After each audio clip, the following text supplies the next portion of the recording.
أعوذ بالله من الشيطان الرجيم.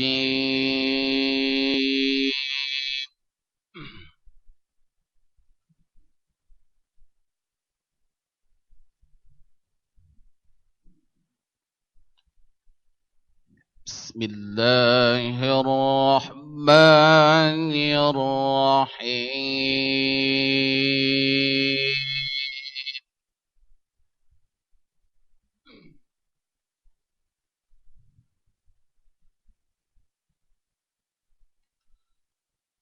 ومن آياته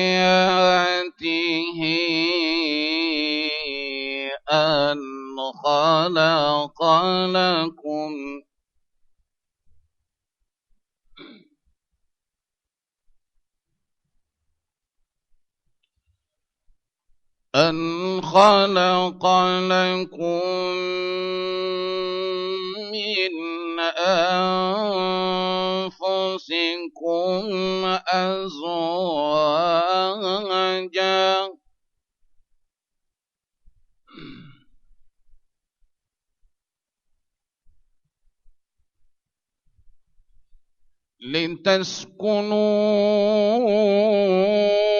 لتسكنوا إليها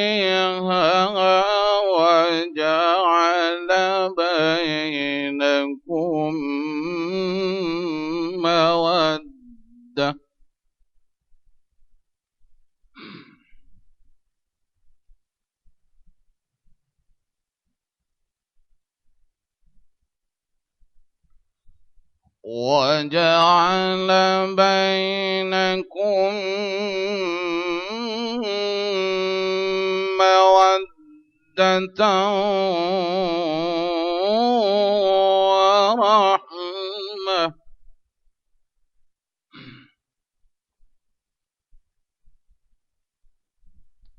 إن في ذلك لآيات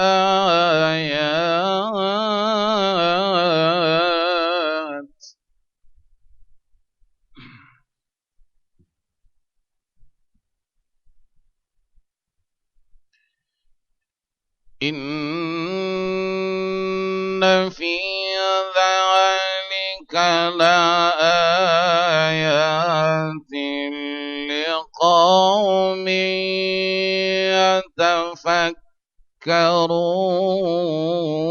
يتفكرون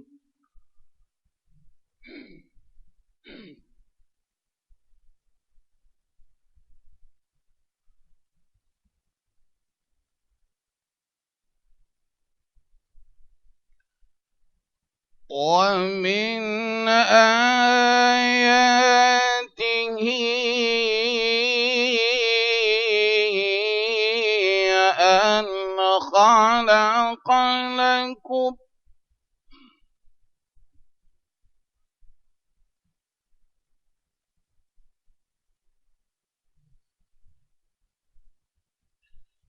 أن خلق لكم من أنفسكم أزواجا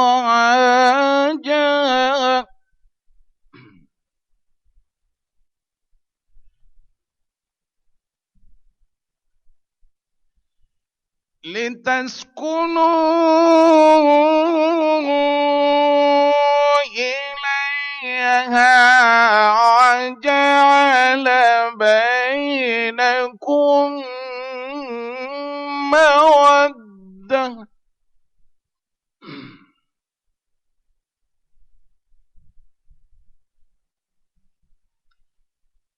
وجعل بينكم مودة ورحمة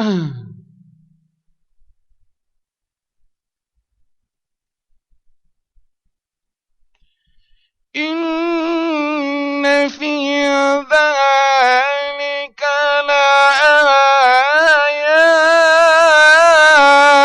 لآيات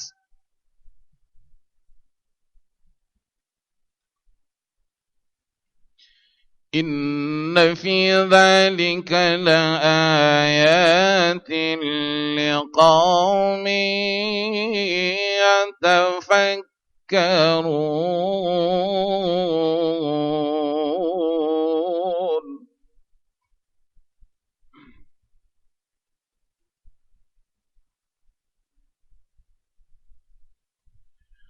ومن آياته خلق السماوات والأرض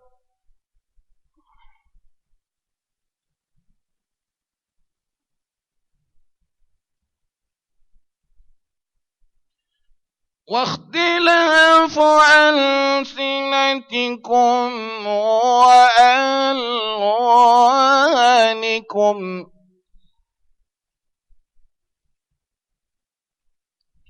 إن في ذلك لآيات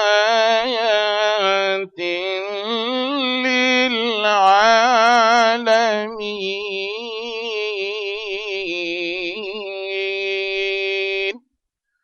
صدق الله العظيم. السلام عليكم ورحمة الله وبركاته. السلام عليكم ورحمة الله وبركاته.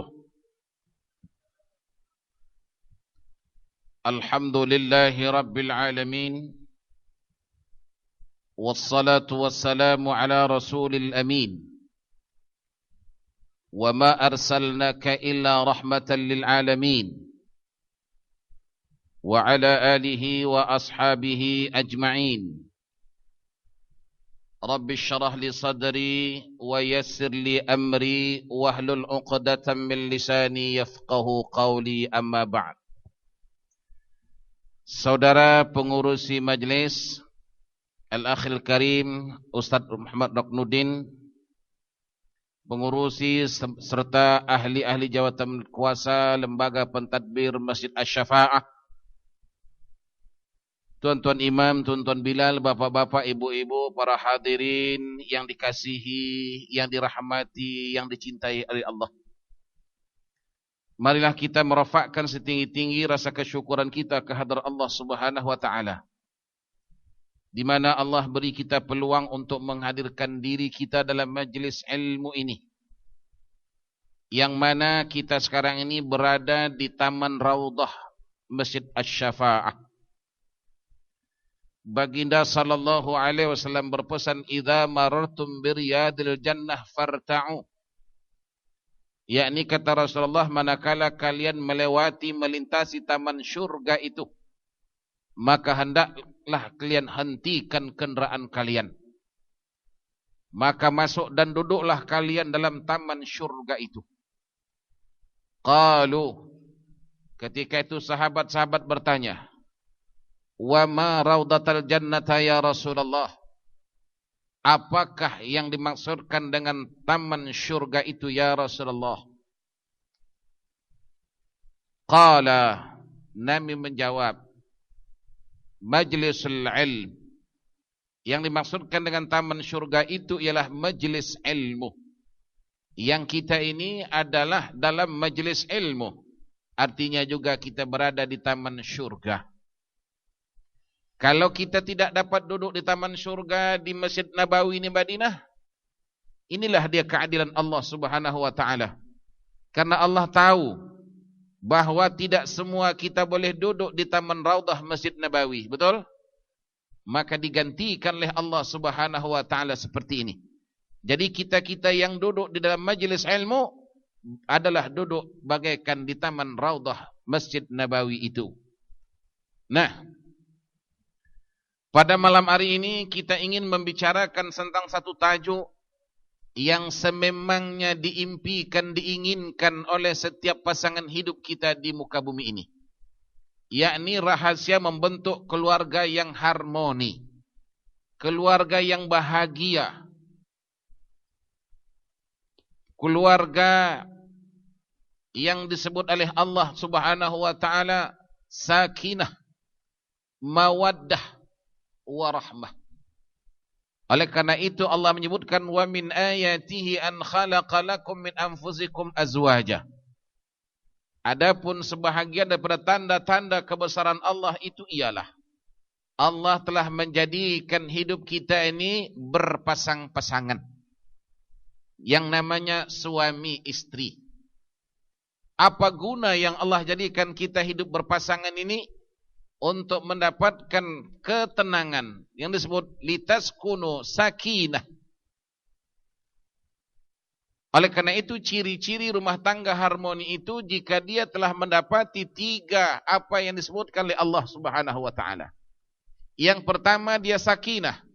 Hidupnya berkeluarga sakinah, aman, damai, tentram, sejahtera, bahagia. Dalam arti kata lain, kalau dia berumah tangga, bersuami istri, beranak cucu, tapi tidak mendapat kebahagiaan, tidak mendapat ketenangan, ini adalah rumah tangga yang gagal. Ukurannya senang. Ustaz, bagaimana nak katakan rumah tangga harmoni itu? Ya bagaimana Bapak rasa di rumah? Aman atau tidak? Bahagia atau tidak di samping istri? Istri bahagia tak di samping suami? Kalau mereka bahagia, aman, damai, itu bermakna rumah tangga dalam golongan harmoni. Tapi belum penuh, mesti ada yang kedua. Mawaddah. Mawaddah ini artinya hidup senantiasa dibelai. Dibelai. Mawaddah ini artinya mendapat belayan. Belayan ini boleh jadi belayan dengan perbuatan melahirkan kasih sayang. Belayan ini juga dalam arti kata-kata yang lembut, saling mengatakan aku cinta padamu, aku sayangmu, I love you. Itu mawaddah. Belayan namanya, belayan kasih sayang. Saling memanggil yang, bang, itu namanya mawaddah, belayan. Kemudian belum sempurna. Kalau tidak cukup yang ketiga, warahmah, saling mengasihi, saling menyayangi, saling menghormati, saling mengasihi, saling memberi, dan saling-saling lainnya. Saling share dalam apa juga kehidupan dia. Yang diistilahkan oleh kita, ke lurah dia sama menurun, ke gunung dia sama mendaki. Ini namanya warahmah. Senantiasa menanamkan kasih sayang. Semakin lama dia berumah tangga, semakin mendalam rasa cintanya. Semakin lama sudah berumah tangga, semakin dalam rasa kasih sayangnya. Inilah dia yang dikatakan rumah tangga yang harmoni. Yakni jika dia mempunyai 3 dasar dalam kehidupan rumah tangganya. Yang pertama sekali lagi ialah sakinah. Yang kedua ialah mawaddah. Yang ketiga ialah warahmah. Sakinah, mawaddah, warahmah. Nah, yang menjadi masalah dalam kehidupan rumah tangga kita ialah si suami maukan rumah tangga sakinah, mawaddah, warahmah. Istri juga maukan demikian. Cuman kadang-kadang dua-dua tak tahu jalan. Bagaimana nak mendapatkan sakinah, mawaddah, warahmah itu? Tidak tahu jalannya, bagaimana caranya? Akhirnya, orang yang tidak tahu jalan ini bermakna orang yang sesat. Orang yang sesat itu artinya meraba-raba. Jadi kadang-kadang nak mendapatkan rumah tangga sakinah, mawaddah, warahmah, meraba-raba.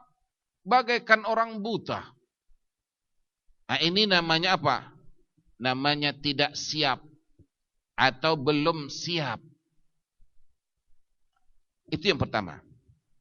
Yang kedua, kita mesti tahu hakikat bahagia itu apa. Ada orang mengatakan, oh bahagia itu kena rumahnya besar. Bahagia itu kena uangnya banyak. Bahagia itu kena istrinya cantik. Suaminya handsome. Itu bukan bahagia yang sebenarnya. Sebab apa yang kita sebutkan tadi, itu adalah nisbi. Bayangan.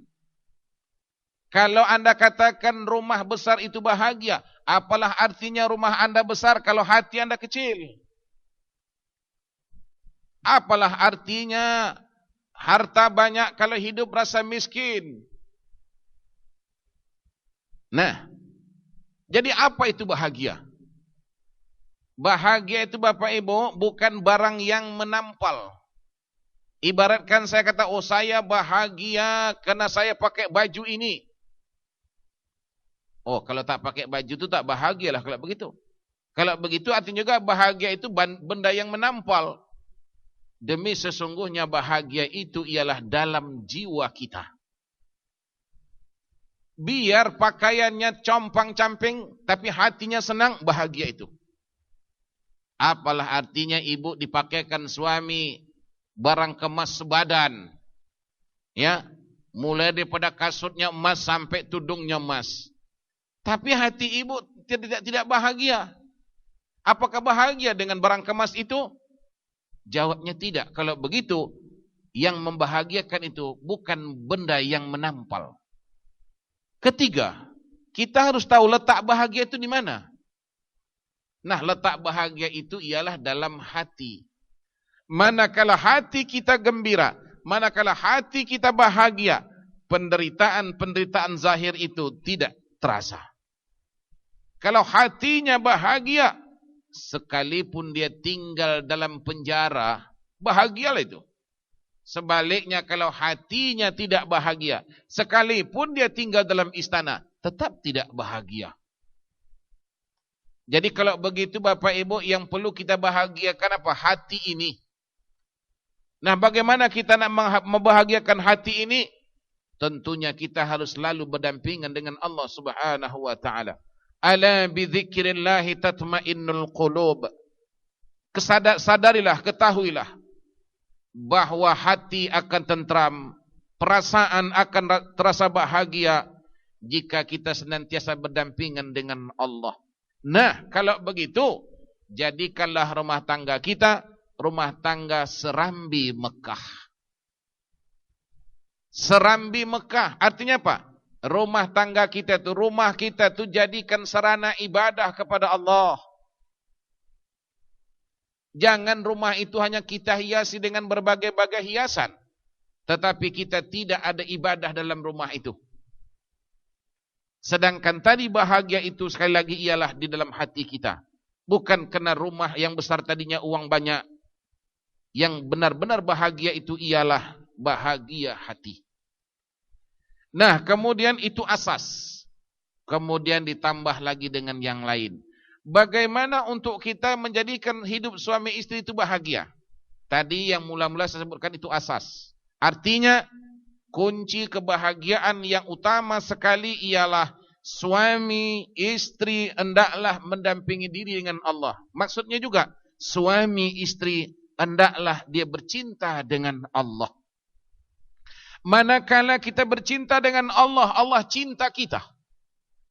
Bapak Ibu sekalian, kalau Allah sudah cintakan kita, subhanallah, Allah istiharkan kepada makhluknya yang ada di langit, di bumi, di darat dan di laut. Apa kata Allah? Wahai makhlukku, di langit, di bumi, di darat, di laut, fi ayyi zaman wa fi ayyi makan, di mana juga kalian dan kapan juga kalian, ketahuilah bahwa sesungguhnya fulan bin fulan, fulanah binti fulanah, mereka itu suami istri sekeluarga adalah kekasihku. Maka kalian, kata Allah, hendaklah mengasihinya seperti mana aku mengasihi mereka. Jangan, kata Allah, kalian coba-coba untuk nak menyakiti dan memusuhinya. Barang siapa menyakiti, memusuhi kekasihku itu, kata Allah, itu adalah musuhku. Dan barang siapa yang musuh dengan aku, wajib perang dengan aku, kata Allah. Ini asas yang pertama sekali. Jadilah istilahnya suami yang saleh, istri yang salihah, anak-anak yang salihin, salihat. Ini yang pertama. Baru kita tambah yang lain. Tambahan yang lain itu apa? Pertama sekali, hendaklah anggap ya, anggap pasangan seperti diri sendiri. Nah, ini tambahan, yang tadi asas. Artinya, anggap pasangan seperti diri sendiri. Di dalam diri istri itu ada kita. Nah, paham kan ya? Istri itu adalah kita. Kita ini adalah istri. Kalau boleh kita tukar status. Istri itu suami, suami itu istri. Kenapa? Jika suami menyakiti istri, bermakna dia menyakiti dirinya. Kalau si istri pula menyakiti suami, bermakna dia menyakiti dirinya. Paham? Paham tuan-tuan? Kalau tak paham, saya ulang sekali lagi. Kalau tak paham, kita pulang. Ya. Anggaplah pasangan itu seperti diri sendiri. Nah, si istri ini, hendaklah suami menganggap dirinya. Suami ini pula, istri hendaklah menganggap dirinya. Paham? Kenapa? Nah, jika suami itu menyakiti istrinya, bermakna dia menyakiti dirinya. Demikian juga sebaliknya, kalau si istri itu menyakiti diri suami, menyakiti suami, bermakna si istri itu menyakiti dirinya sendiri. Sebab apa? Suami itu adalah dirinya dan istri itu adalah diri suami. Paham? Nah, jadi takkan timbul yang namanya menyakiti, tak timbul yang namanya menghina. Kalau dia hina, menghina dirinya sendiri. Jangan kita merasakan dia lain, aku lain. Tak boleh. Suami istri itu kalau bisa ya, kalau boleh, adalah dua jasad, satu hati. Dua jasad, tapi satu hati. Nah, pasangan hidup Anda seharusnya dianggap sebagai diri Anda sendiri. Nah, kan sebut itu. Yang harus dihargai, yang harus dibelai. Diri kita perlu kita hargai. Kalau begitu juga istri itu perlu dihargai. Diri kita perlu dibelai. Istri juga perlu dibelai. Nah, diri kita perlu dihormati. Istri itu juga perlu dihormati. Diri kita perlu disayangi. Diri istri itu juga perlu disayangi. Inilah tadi sebut, anggap pasangan itu seperti diri sendiri. Apatah lagi katanya pasangan suami istri. Apalagi namanya suami istri. Kenapa kita suami istri? Kehangatan cinta itu hilang setelah berkahwin. Tadinya sebelum berkahwin, katalah masih berpacaran atau masih dalam tunangan, bukan main sayang, bukan main rindu. Betul? Oh, kalau tak ini tengah pacaran atau tengah bertunangan, kalau tak jumpa sehari macam nak mati rasanya. Kalau tak jumpa seminggu pening kepala. Kenapa itu hilang setelah bersuami, setelah berkahwin? Sepatutnya itu tidak boleh dihilangkan, malah ditambah. Dulu istilah pacaran belum halal. Demikian cintanya. Sepatutnya sudah menjadi suami istri yang artinya sudah halal. Maka rasa kasih sayang, rasa rindu, rasa sayang itu sepatutnya semakin menebal dalam diri masing-masing.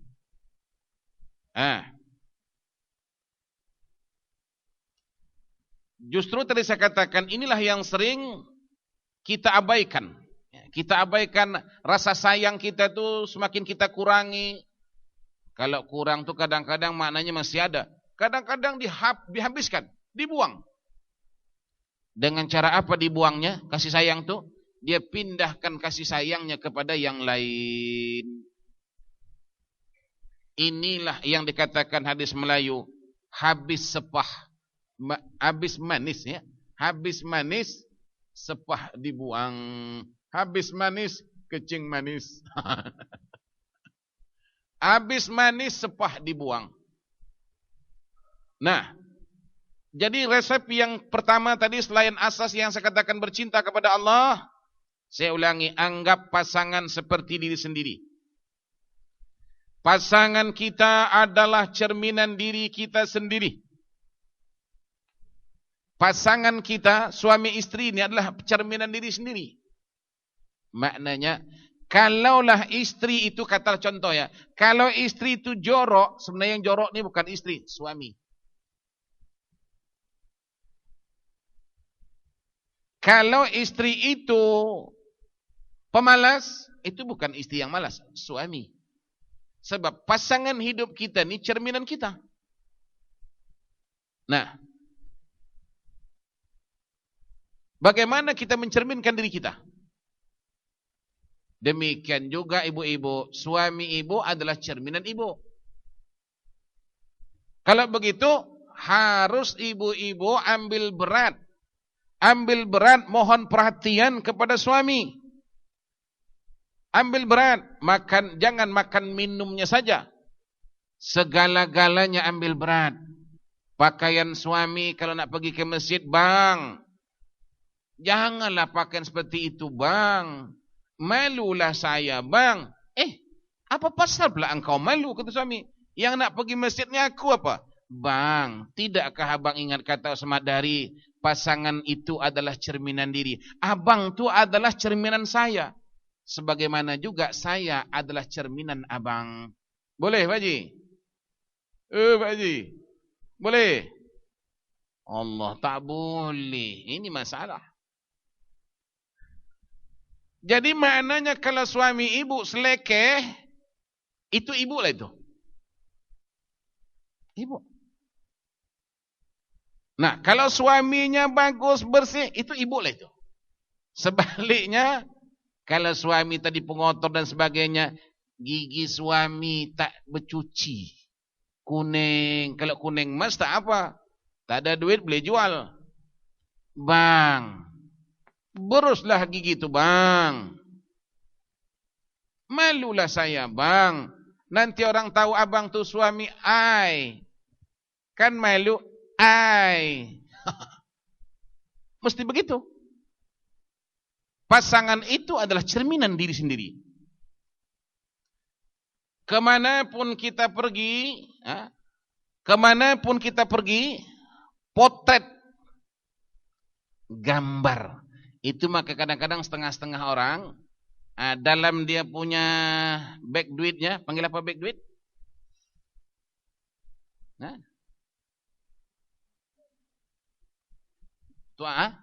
Walletnya. Ada setengah-setengah orang kadang-kadang dalam walletnya ada gambar istri, bagus. Kadang-kadang pening kepala, tengok gambar istri dalam wallet. Yang abang makan ya. Kata istri, iyalah. Ya, di mana juga kita pergi, ya, kemanapun kita pergi, potret wajahnya perlu ada bersama. Kemanapun kita pergi, tidaklah mesti bawa gambar. Kadang-kadang kalau bawa gambar, ada gambar dalam walletnya, tapi hatinya bukan ke situ pun sama juga. Iya kan? Walaupun dia tidak bersama istrinya, tapi hatinya senantiasa ingat kepada istri. Kalau yang istri pula, kemanapun dia pergi, ingatkan kepada suami. Boleh? Boleh tak boleh? Saya jamin ibu-ibu boleh, bapak-bapak saya tak jamin. Nampak muka tak boleh jamin punya.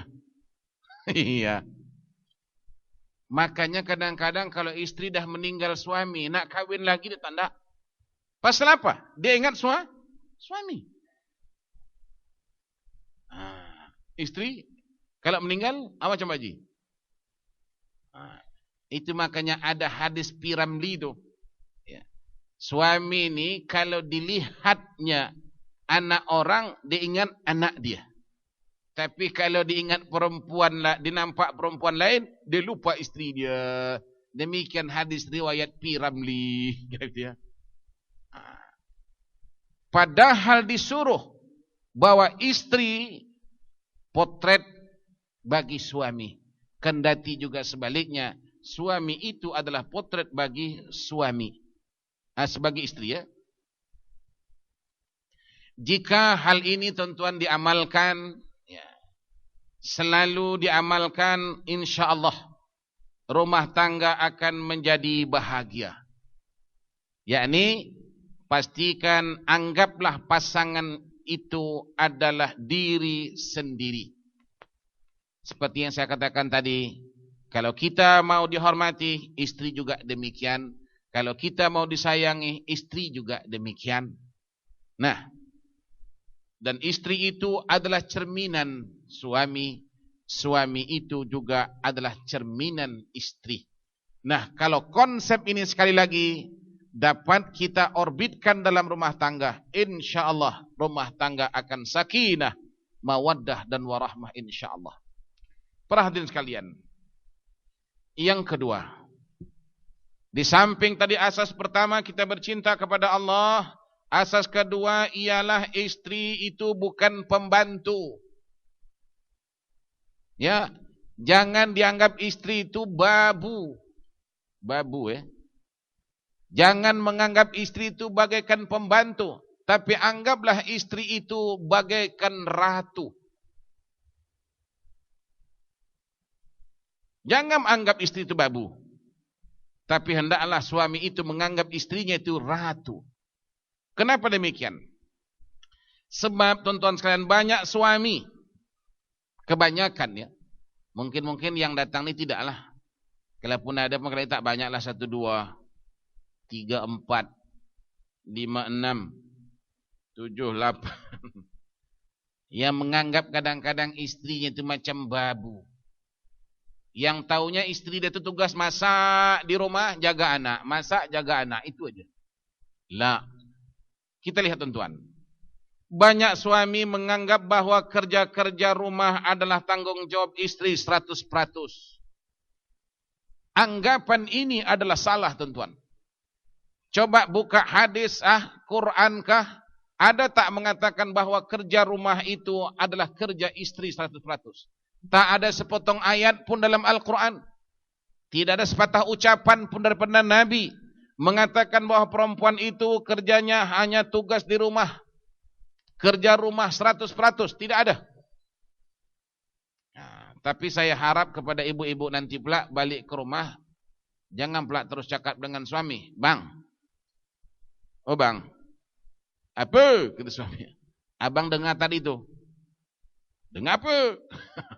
Suami pula peka, suara kuat. Nah, bang, tidak ada kerja istri rumah 100%, bang. Nasib baik tadi abang dengar. Kalau saya cakap, nanti abang mengada. Abang bilang saya mengada. Tadi abang dengar kan? Ini pula nanti jangan bertengkar balik ke rumah. Jangan kita take advantage ya. Yang jelas ingin saya sampaikan bahwa istri itu bukanlah babu, bukan pembantu, tapi ianya adalah ratu. Karena sekali lagi banyak suami menganggap bahwa kerja-kerja rumah adalah tanggung jawab istri 100%. Walhal dalam Islam, sebagaimana saya katakan tadi, tidak ada hukum mengatakan bahwa istri wajib melakukan kerja-kerja rumah. Cuma tuan-tuan, ajaran Islam mengatakan bahwa wanita berkahwin yang taat dengan suami dan taat kepada Allah, menjaga harta dan maruah suami dengan sebaiknya. Itu yang ada disebut Nabi SAW.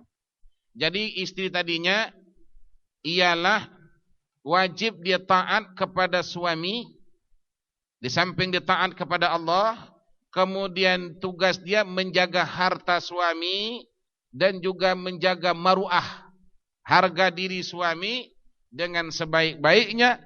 Wanita yang demikian ini, kata Rasulullah, akan dijamin masuk syurga. Hanya itu saja. Hanya itu saja kata Rasulullah. Tak ada kata Nabi, ya wa istri itu mesti bekerja rumah 100%. Tak ada. Nah,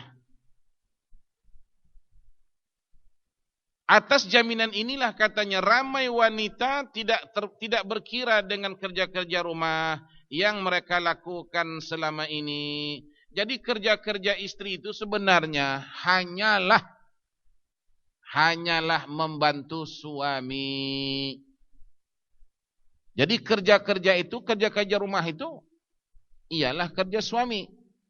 Dan jika mana istri bekerja dalam rumah itu adalah atas dasar sukarela. Nah, atas dasar kesadaran si istri. Bukan itu hukum. Jadi jangan menghukum. Sebab Allah Ta'ala tidak memberikan hukum istri mesti bekerja di rumah 100%. Allah tak menghukum, Nabi tidak menghukum. Jadi jangan suami hukum, ini kerja engkau. Engkau perempuan, ini kerja. Ini nampak, suami yang demikian. Ini maknanya suami yang tidak mempunyai ilmu. Oleh karena itu perlu, suami itu hendaklah dia mempunyai ilmu. Kenapa suami itu perlu mempunyai ilmu? Al-Quran menyebutkan. Apa kata dalam Al-Quran? Sesungguhnya istrimu, anak-anakmu itu adalah ujian kepada kamu. Tuan-tuan, Allah menyebutkan dalam Al-Quran bahwa istrimu, anak-anakmu adalah ujian kepadamu. Jadi maknanya kalau ujian bagaikan kita belajar di universiti. Yang mana soalan-soalan itu akan datang. Boleh jawab atau tidak? Kalau kita dapat jawab sempurna, cemerlang. Kalau kita tak dapat jawab, bermakna kita gagal. Justru banyak hari ini rumah tangga yang gagal. Sebab apa? Sebab dia tidak bisa menjawab soalan-soalan yang ada dalam rumah tangga. Malah salah pula jawaban. Jawaban salah seperti apa? Dia merasa istri itu adalah ibu rumah tangga, maka kerja-kerja rumah adalah hak istri. Salah, tuan-tuan. Lebih-lebih lagi dalam konteks hidup kita Singapura. Ini tuan-tuan dengar. Lebih-lebih lagi konteks hidup Singapura. Yang mana suami istri bekerja. Sebenarnya istri bekerja, tuan-tuan, dia tidak wajib bekerja. Sebab istri itu adalah ditanggung, bukan dia menanggung. Dia adalah ditanggung. Tapi dia bekerja atas dasar kebenaran suami. Bermakna suami bekerja adalah membantu ekonomi suami. Kalau tak kerja dua-dua ustaz memang tak boleh hidup. Keperluan rumah tangga mendadak mendesak. Okey, boleh kerja. Nah, sebaiknya kalau istri itu bekerja, suami mengantar ke tempat kerja. Suami ambil istri itu dari tempat kerja. Tapi barangkali keadaan juga tidak mengizinkan. Terpaksa istri barangkali naik bas. Terpaksa istri barangkali naik MRT. Sebab nak kerja ni tak satu tempat kerja dan tidak sejalan dan sebagainya. Okey, itu boleh-boleh saja. Tetapi, ini yang perlu dijaga. Manakala tadi istri pulang daripada kerja, kita juga suami pulang kerja. Sekali-kali tuan-tuan tidak boleh suami order minuman kepada istri. Buatkan abang kopi dulu. Tidak boleh. Kenapa tidak boleh? Kan tadinya sama-sama bekerja. Kalau penat artinya sama-sama apa? Penat. Sama-sama penat.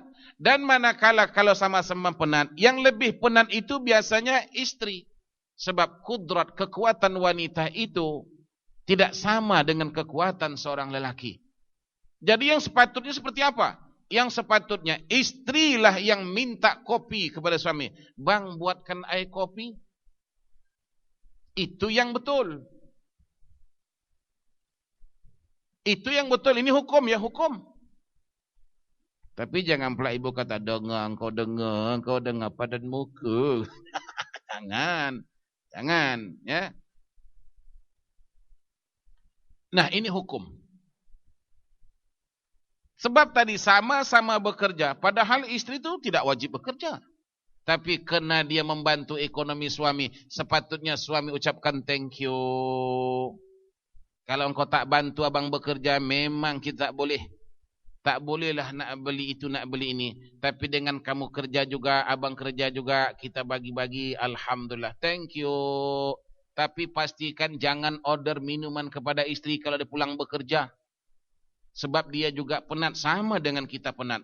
Tapi penat dia adalah lebih lagi. Sebab kudrat wanita tidak sama dengan kudrat lelaki. Faham tuan-tuan? Faham? Saya rasa dah faham, boleh balik lagi dah. Untuk apa kita ngaji lama-lama? Yang penting faham dan kita mesti laksanakan. Kalau dah faham tak dilaksanakan, sama sangat bohong. Para hadirin sekalian.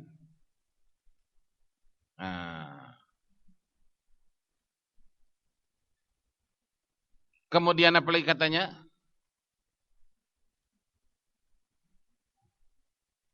Istri, pahamkan istri itu adalah manusia juga. Istri ini adalah manusia juga. Maksudnya apa? Mereka ialah kaum wanita yang penuh dengan perasaan emosi. Orang perempuan ini kita mesti nak faham. Orang perempuan ini hatinya di mulut. Hatinya di mulut. Jadi kalau istri itu atau perempuan sering pang itu wajar. Orang perempuan hatinya di mulut. Oleh karena itu dalam bahasa Inggris disebut madetang. Ada tak fadetang? Kenapa disebut madetang? Ibu si made suka tang. Maka madetang. Tidak ada fadetang. Tapi itu hanya mulut. Sebab disebutkan wanita itu adalah manusia. Kaum wanita yang penuh dengan perasaan emosi. Apabila mereka reda dan bahagia dengan setiap perkara yang mereka lakukan, maka perasaan mereka tenang dan gembira.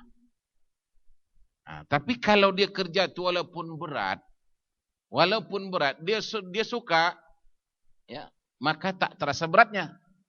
Jadi maknanya pastikan bagaimana kerja-kerja itu istri suka.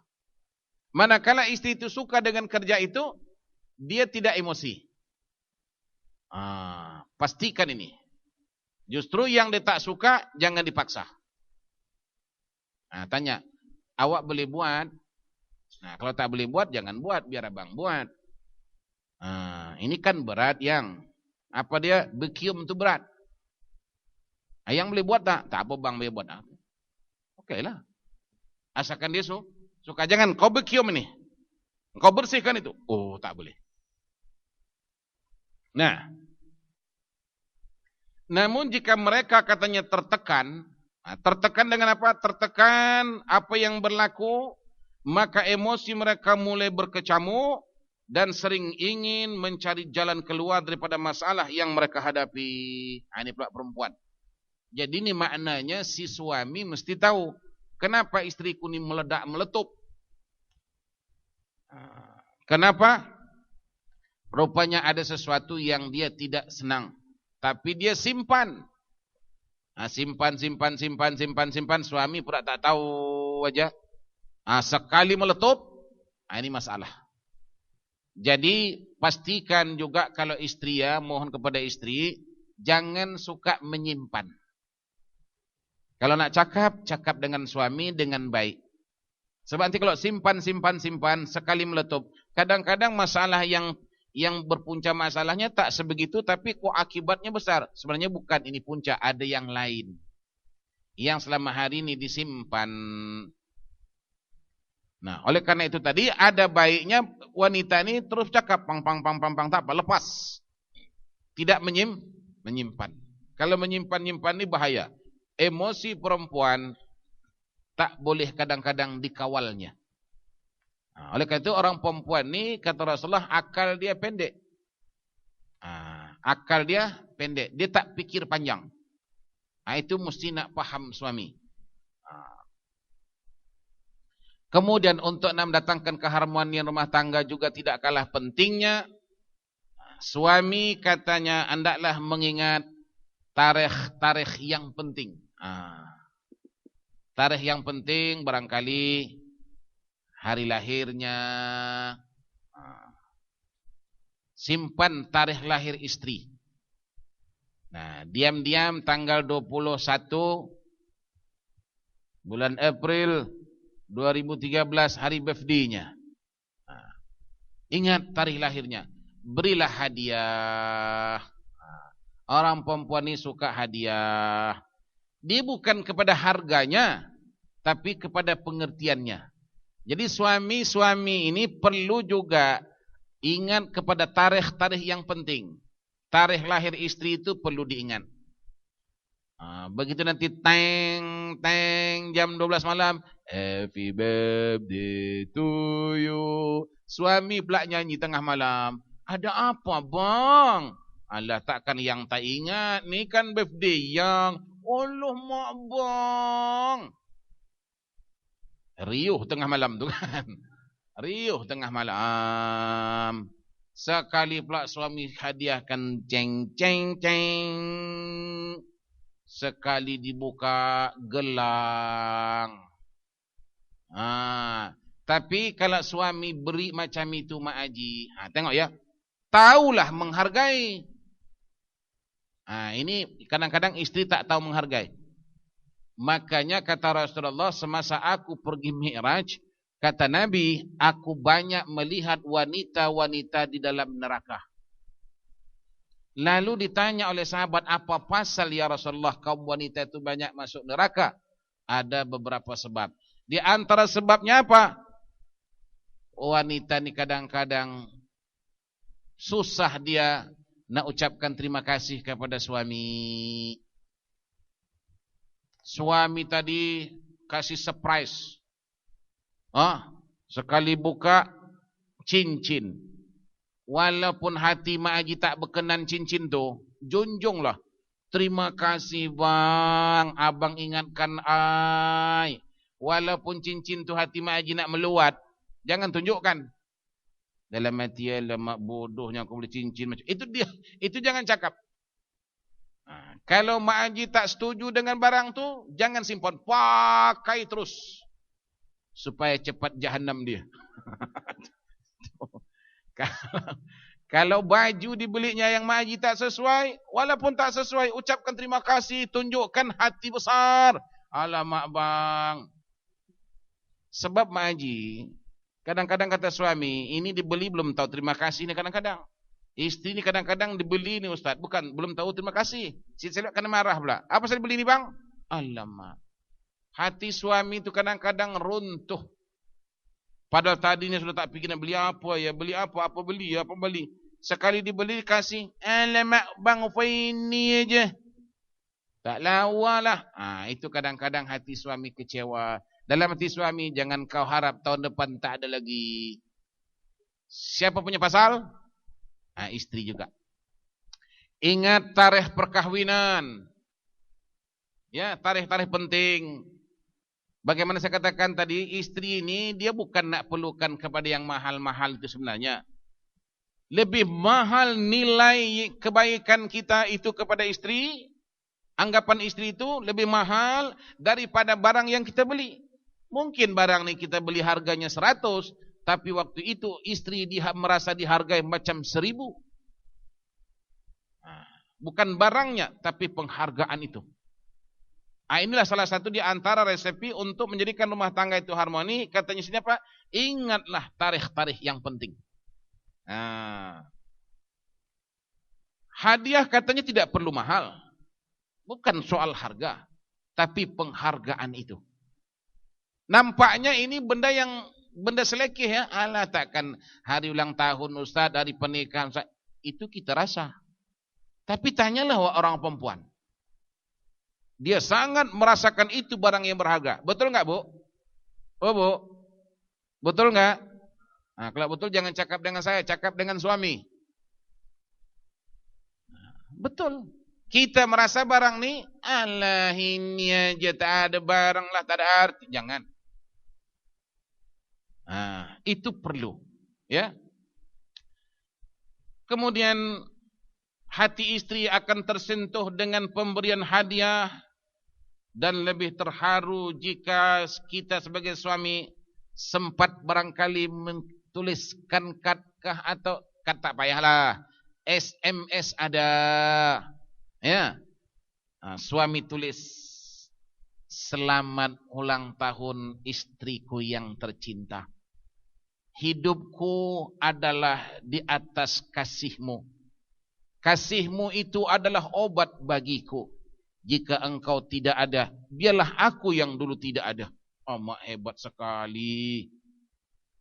Boleh? Walaupun dah tua-tua lagi perlu. Ya, dah tua-tua lagi perlu. Janganlah lah ustaz dah tua nak mati. Itu nak mati lain cerita. Dah tua ni lagi nak perlu kita memperbaiki diri. Kalau dulu muda-muda tak kisah. Sebab muda lah semuanya cantik. Betul enggak? Dah tua-tua ni kan banyak kelemahan-kelemahan kita. Perlu ditambah mana yang kurang. Kurangi mana yang berlebih. Kita pula orang Melayu ni lain. Dah tua tak payah ni ustaz. Ni bukan kerja kita. Ni lagi tua lagi perlu. Ya. Sebab kalau kita dah tua, saya katakan tadi, banyak kekurangan-kekurangan kita. Bagaimana kita harus menutupinya itu? Nah, apatah lagi katanya dapat menulis sepatah dua kata penghargaan di dalam kado tadi, atau dalam kado mana hadiah pemberian itu, atau barangkali mengucapkan melalui ucapan SMS dan sebagainya. Ini adalah perlu. Walaupun barangkali ada sebahagian mengatakan tak perlu, tapi ini hakikatnya adalah perlu. Sebab ini termasuk perhatian. Sedangkan istri itu pada umumnya perlukan perhatian, hauskan kasih sayang. Dan juga hendaklah, kata Rasulullah, senantiasa mengucapkan kata-kata yang indah. Jangan kata Rasulullah kata-kata yang hina. Sebab kata Nabi, tak ada orang, tak ada siapapun yang mau dihina. Dan lebih-lebih lagi pula sakit dirasa jika suami mengeluarkan kata-kata hina, dina kepada istri. Itu lagi sakit. Artinya kalau orang lain mengeluarkan kata-kata hina dan dina kepada kita, kita rasa sakit, kecewa. Apatah lagi kata Rasulullah jika itu keluar daripada mulut pasangan. Katalah suami dengan kata yang tidak sopan kepada istri, mengatakan, engkau bodoh, engkau tahu apa? Itu sakit sekali itu. Betul enggak, Bu? Cuman saya pesan malam ini, kalau suami ibu bilang ibu bodoh, jangan marah. Tapi perlu dijawab. Tapi jawapannya tidak perlu menengking. Kalau suami kata, engkau bodoh, jawab, iya bang, saya bodoh sikit aja. Kenapa pula engkau cakap sikit? Abang bodoh banyak. Kenapa kau cakap abang bodoh banyak? Dah tahu saya bodoh, kenapa abang mau? Sekarang siapa yang bodoh? Dia bodoh atau kita bodoh? Enak aja bilang orang bodoh. Jangan. Melainkan hendaklah kata Rasulullah senantiasa menggunakan kata-kata yang indah. Panggilan sayang itu perlu. Sayang yang walaupun dah sama-sama tua, tak ada gigi lagi. Apa bang? Katanya. Tak apalah, memang dah tua. Dah tiba saat dia macam itu. Kata-kata sayang, panggilan-panggilan manja. Makanya Rasulullah ajarkan bagaimana Rasulullah memanggil Aisyah.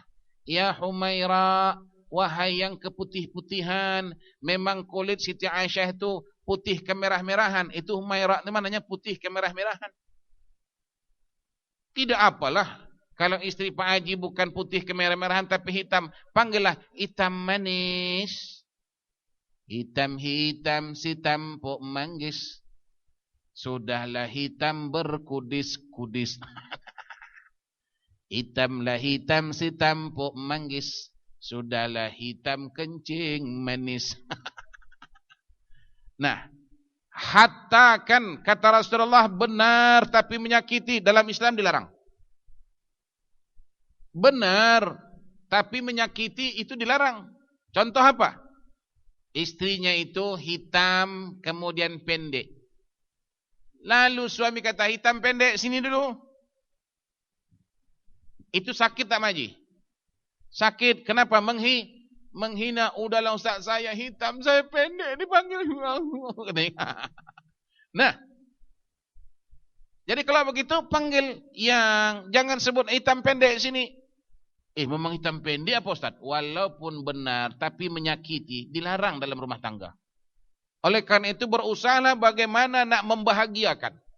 Berusahalah bagaimana nak membahagiakan suami istri. Baik suami, coba tengok Rasulullah dengan Aisyah radhiyallahu anha.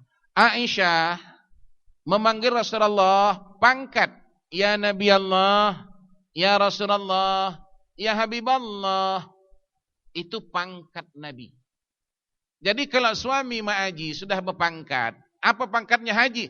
Bang Haji. Bang Haji. Kalau suami Pak Haji itu Pak Imam, Bang Imam, tak salah apa pangkat dia. Jangan pula suami namanya Haji Irsyad, Bang Syad. Mana? Itu tidak boleh.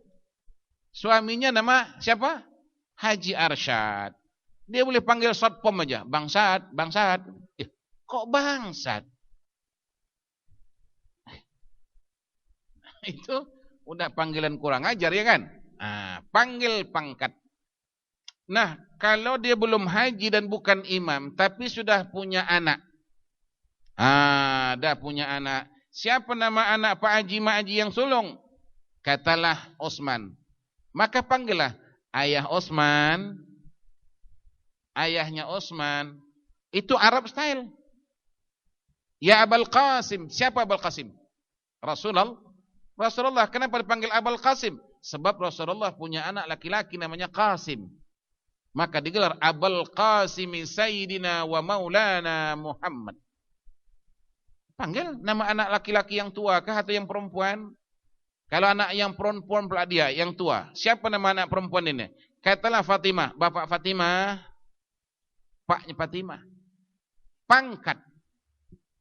Sebab memanggil itu adalah satu daripada resepi keharmonian rumah tangga. Jangan sekali wewe. Bapak mama bapak engkau, mak engkau udah main kasar, itu tidak boleh. Bangkitkan dulu zaman muda kita. Tidak semestinya kita malu kalau yang baik. Kalau tak baik sepatutnya malu. Maka saya sering berkata minta maaf. Ini saya sentuh. Kita kadang-kadang sudah termasuk budaya mat saleh dalam rumah. Kita tidak mau budaya mat saleh, kita mau budaya orang saleh. Budaya mat saleh itu apa? Taklah logik ya tuan-tuan. Suami panggil istri you. Kemudian istri pula panggil suami you. Itu budaya mat saleh. Tidak manis. Kita tidak mau sekali lagi budaya mat saleh. Kita mau budaya orang saleh. Para hadirin sekalian.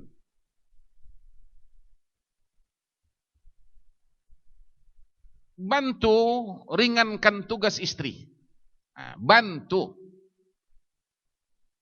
Kadang-kadang ini memasak, ini kerja berat. Barangkali kita tak boleh buat semua, tapi coba buat apa yang kita boleh. Setidak-tidaknya kita barangkali sama-sama di dapur itu.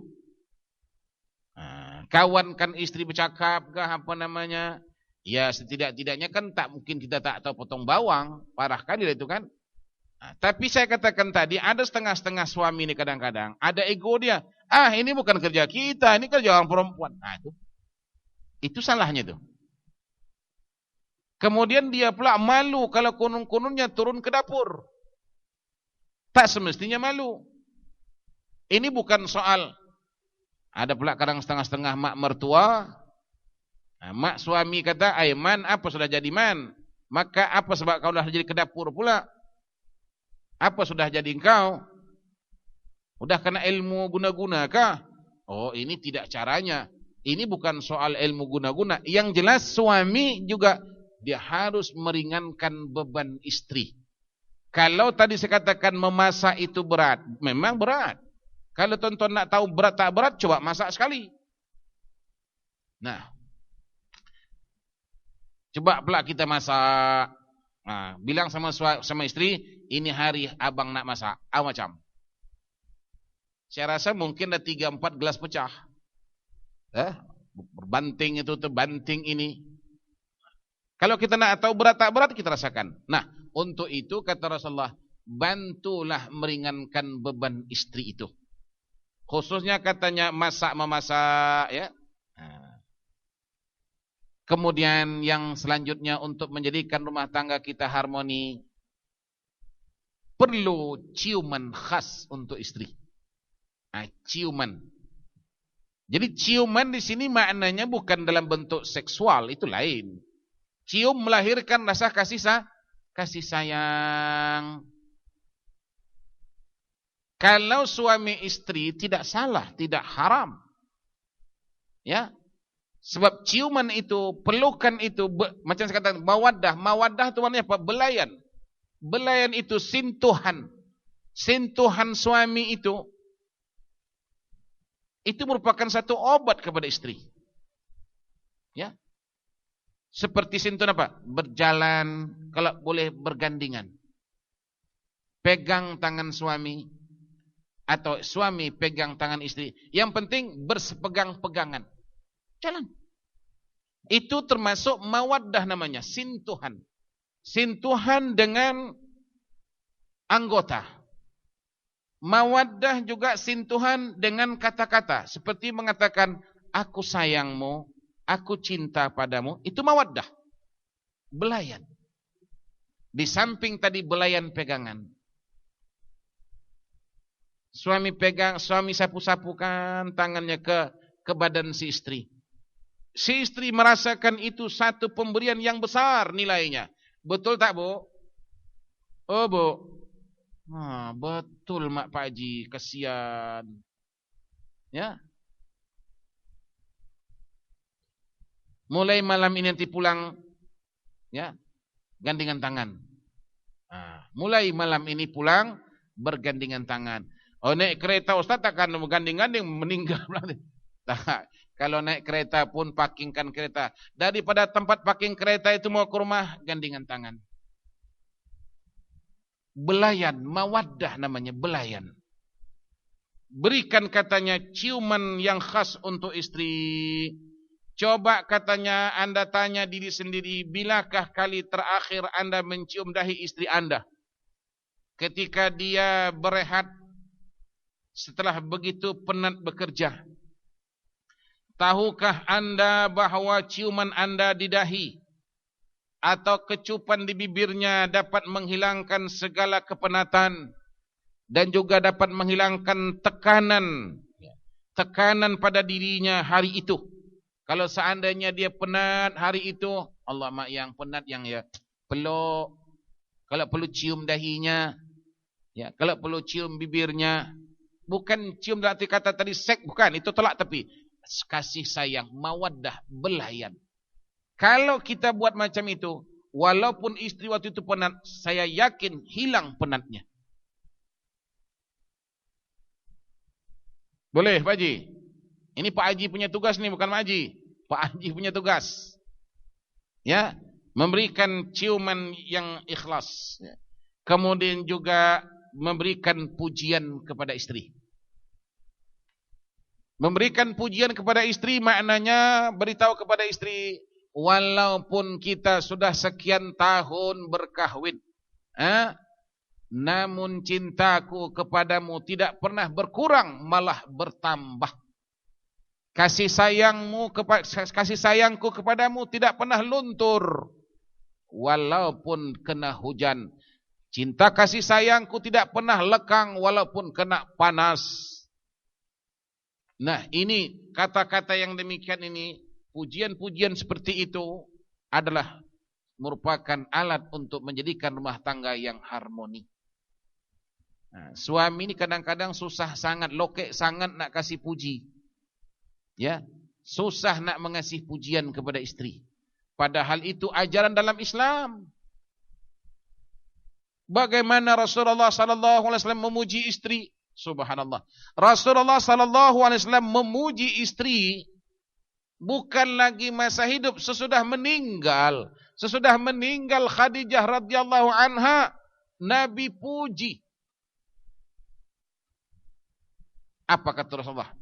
Tatkala jenazah Khadijah sudah terkubur, berdiri Rasulullah sallallahu alaihi wasallam di tanah perkuburan Khadijah. Di depan khalayak ramai, Rasulullah puji Khadijah yang dah meninggal. Saudara-saudara sekalian, kata Rasulullah, inilah orangnya, Khadijah inilah orangnya yang dahulu di saat-saat orang membenci aku, beliaulah yang sangat-sangat menyayangi aku. Di saat-saat orang tidak percaya kepada aku, beliaulah orang yang mula percaya kepada aku. Di saat-saat orang lain pada bakhil kedekut kepada aku, Khadijah inilah orang yang sungguh dan dermawan untukku. Dan tidak ada istri-istriku yang melahirkan zuriat terkecuali Khadijah. Ini maknanya Pak Haji Mak Haji, Rasulullah sallallahu alaihi wasallam memuji istri walaupun sudah meninggal. Ini hidup pun susah nak puji. Kalau dah meninggal tak ada harapan. Lokek sangat kita nak puji. Tapi kadang-kadang orang lain dipujinya pula. Yang tak ada kena-mengena dengan dia dipuji. Kemudian tentuan untuk terakhir, untuk nak menjadikan rumah tangga harmoni, jangan sekali-kali anda memuji perempuan lain di depan istri anda. Itu kalau boleh diharamkan. Jangan memuji wanita lain. Sebab wanita lain tetap lain, bukan istri anda. Kalau nak puji, pujilah istri anda. Kalaupun buruk istri anda, kalaupun baik istri anda. Kalau yang anda puji itu yang baik, bukan istri anda. Malah memujinya bukan dapat pahala, malah haram hukumnya. Dan juga tidak boleh membanding-banding. Kenapa istri si Polan tu boleh begini, engkau tak boleh? Kenapa istri si Polan tu bagus, engkau tak bagus? Kenapa istri si Polan tu bersih, engkau jorok? Tak boleh. Saya katakan tadi, kejorokan istri itu adalah cerminan suami. Bagaimana keadaan istri? Itu suami. Kalau saya katakan tadi apa? Istri jorok, itu bukan istri jorok, suami. Sebab istri itu ialah belayanmu. Kalau maknanya kamu tidak mau istrimu jorok, engkau beritahu supaya bersih. Kalau tidak mau suami busuk, belikan minyak wangi. Jangan tahu engkau busuklah. Engkau tak mandi kah? Mandi. Busuklah. Macam mana tak busuk? Engkau tak belikan odorono, ketiaknya bau. Belilah odorono. Saya, kalau bapak rasa baik, ibu baik ikut. Ya. Saya punya resepi dengan istri. Kalau istri saya pakaiannya tak bagus, saya bilang, ini saya tak suka. Tolong jangan dipakai. Saya tidak suka. Nah, ini uang beli baju yang saya suka. Itu hak saya. Sebab istri itu adalah untuk saya. Busuknya dia itu busuknya saya. Wanginya dia, wanginya saya. Ini resepi Rasulullah sallallahu alaihi wasallam. Jangan pula engkau baju engkau dah buruk lah. Ya, kalau tahu bajunya buruk, engkau belikanlah yang baru, kasihlah uang. Ini taunya buruk tapi tak tahu memberi uang. Ini masalah. Kadang-kadang ada laporan-laporan kita dapat, istri takut kepada suami. Nak beli barang kadang-kadang sampai nyuruk-nyuruk. Katalah istri beli kasut umpamanya. Takut diketahui suami. Sebab kalau suami tahu yang istri beli kasut, suami siasat. Duit dari mana? Kenapa engkau beli? Untuk apa kau beli? Akhirnya istri beli barang, rondokkan. Kadang-kadang di bawah tempat tidur. Nanti suami tak ada, baru dipakai. Pakai di kamar tu. Dengar suami balik. Suami balik. Sampai begitu sekali suamimu. Itu bukan suami itu namanya. Itu macam Firaun. Suami itu bukan yang ditakuti, tapi perlu dihormati. Bukan yang ditakuti. Kenapa mesti takut? Ustaz tak tahu. Kalau Ustaz tahu, Ustaz pun takut. Oh, itulah bukan rumah tangga Islam seperti itu. Nah, orang yang macam ini, yang tadi yang istri sampai takut kepada dia, kepada suami, itu maknanya rumah tangga mereka bukan sakinah tapi punah ranah. Ya, punah ranah macam itu. Dan ini juga umumnya adalah suami-suami yang tidak mengaji, yang tidak tahu hukum hakam, yang belum siap untuk berumah tangga, tapi dia sudah berumah tangga. Inilah jadinya. Maka Rasulullah sallallahu alaihi wasallam menyebutkan, pilihlah suami yang saleh. Kalau dia cinta, dia tunjukkan kecintaannya. Kalau dia benci, dia tidak menzalimi dan menyakiti. Itu pesanan Rasulullah sallallahu alaihi wasallam. Nah, matlamat rumah tangga sesebuah muslim, rumah tangga seseorang muslim, dia ada matlamat tersendiri. Rumah tangganya adalah untuk dijadikan sarana untuk dia mendapatkan kebahagiaan dunia, di mana kebahagiaan dunianya itu akan dibawanya ke hari akhirat. Bukan hanya kebahagiaan dunia. Oleh karena itu, Rasulullah sallallahu alaihi wasallam berpesan, di samping resepi-resepi yang saya sebutkan tadi, itu secara manual, dan perlu pula lagi ditambah secara spiritual. Yang manual itu tadi yang saya sebutkan.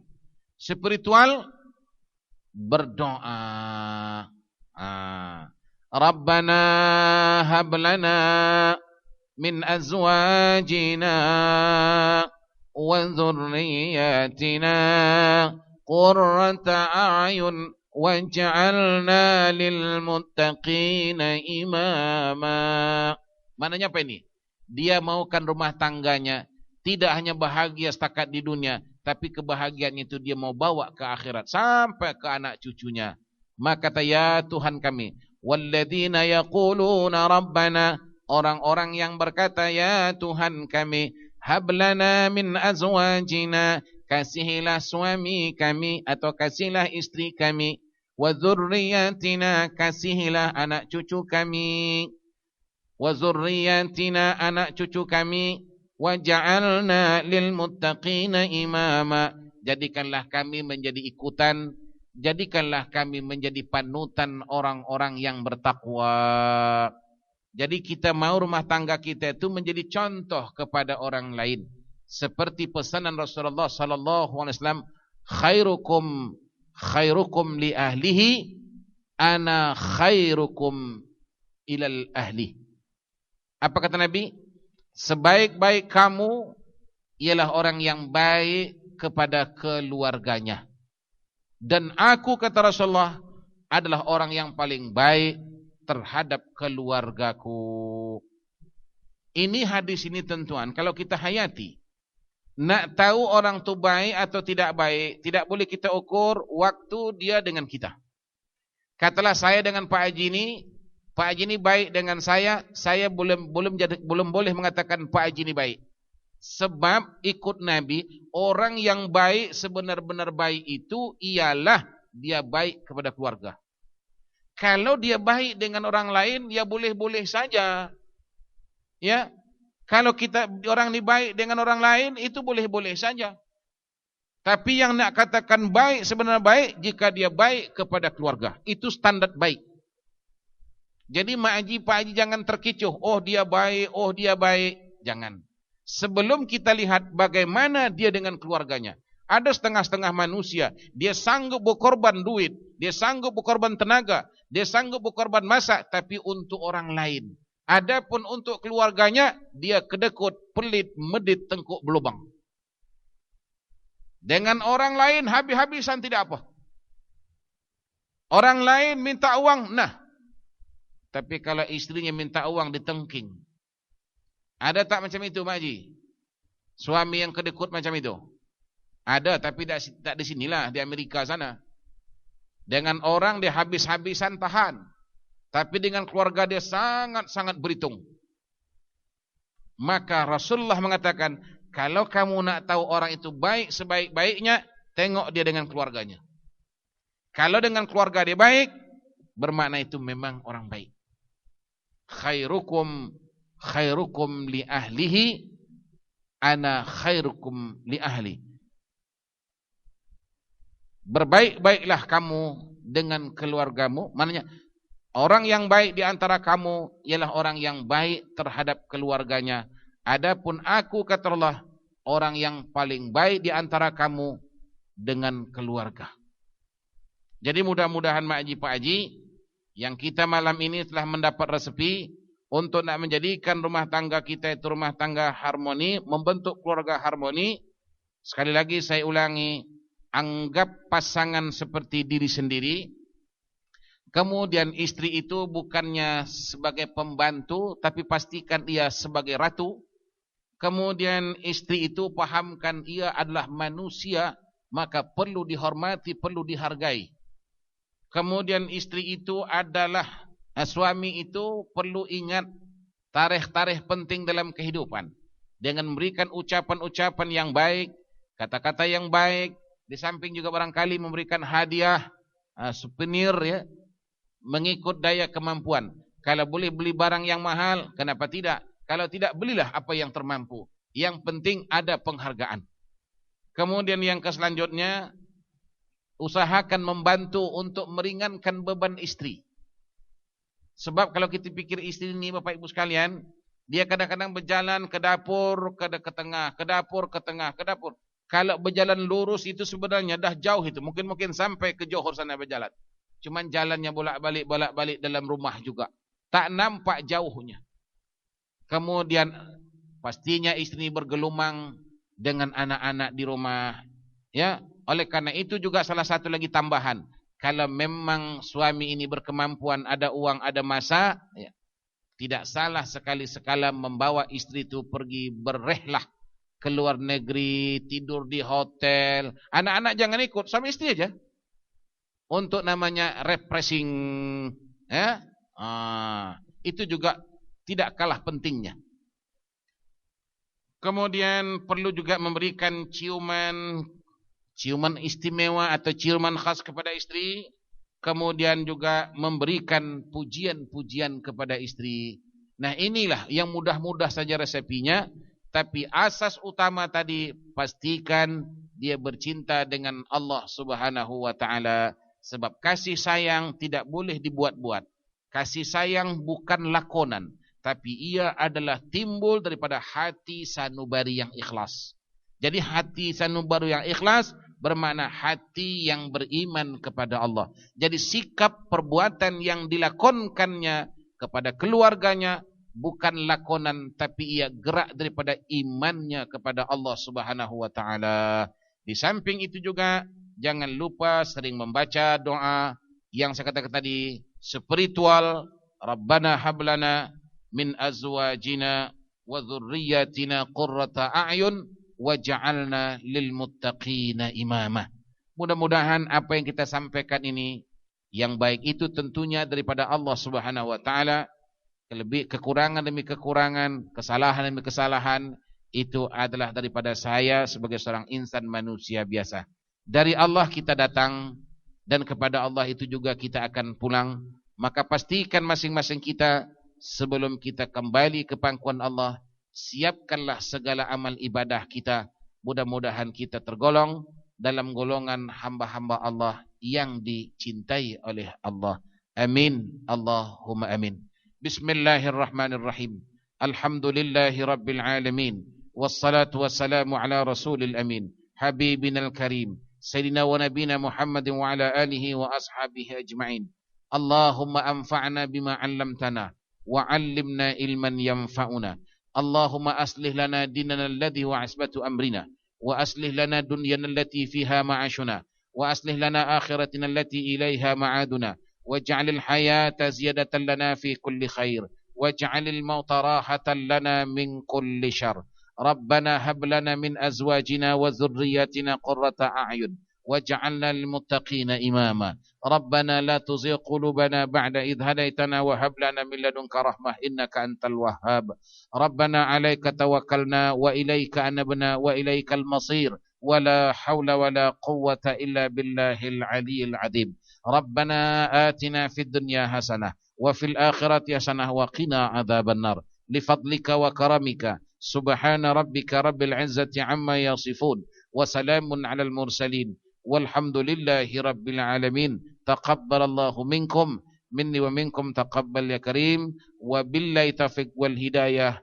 والرضا والعناية والسلام عليكم ورحمة الله وبركاته.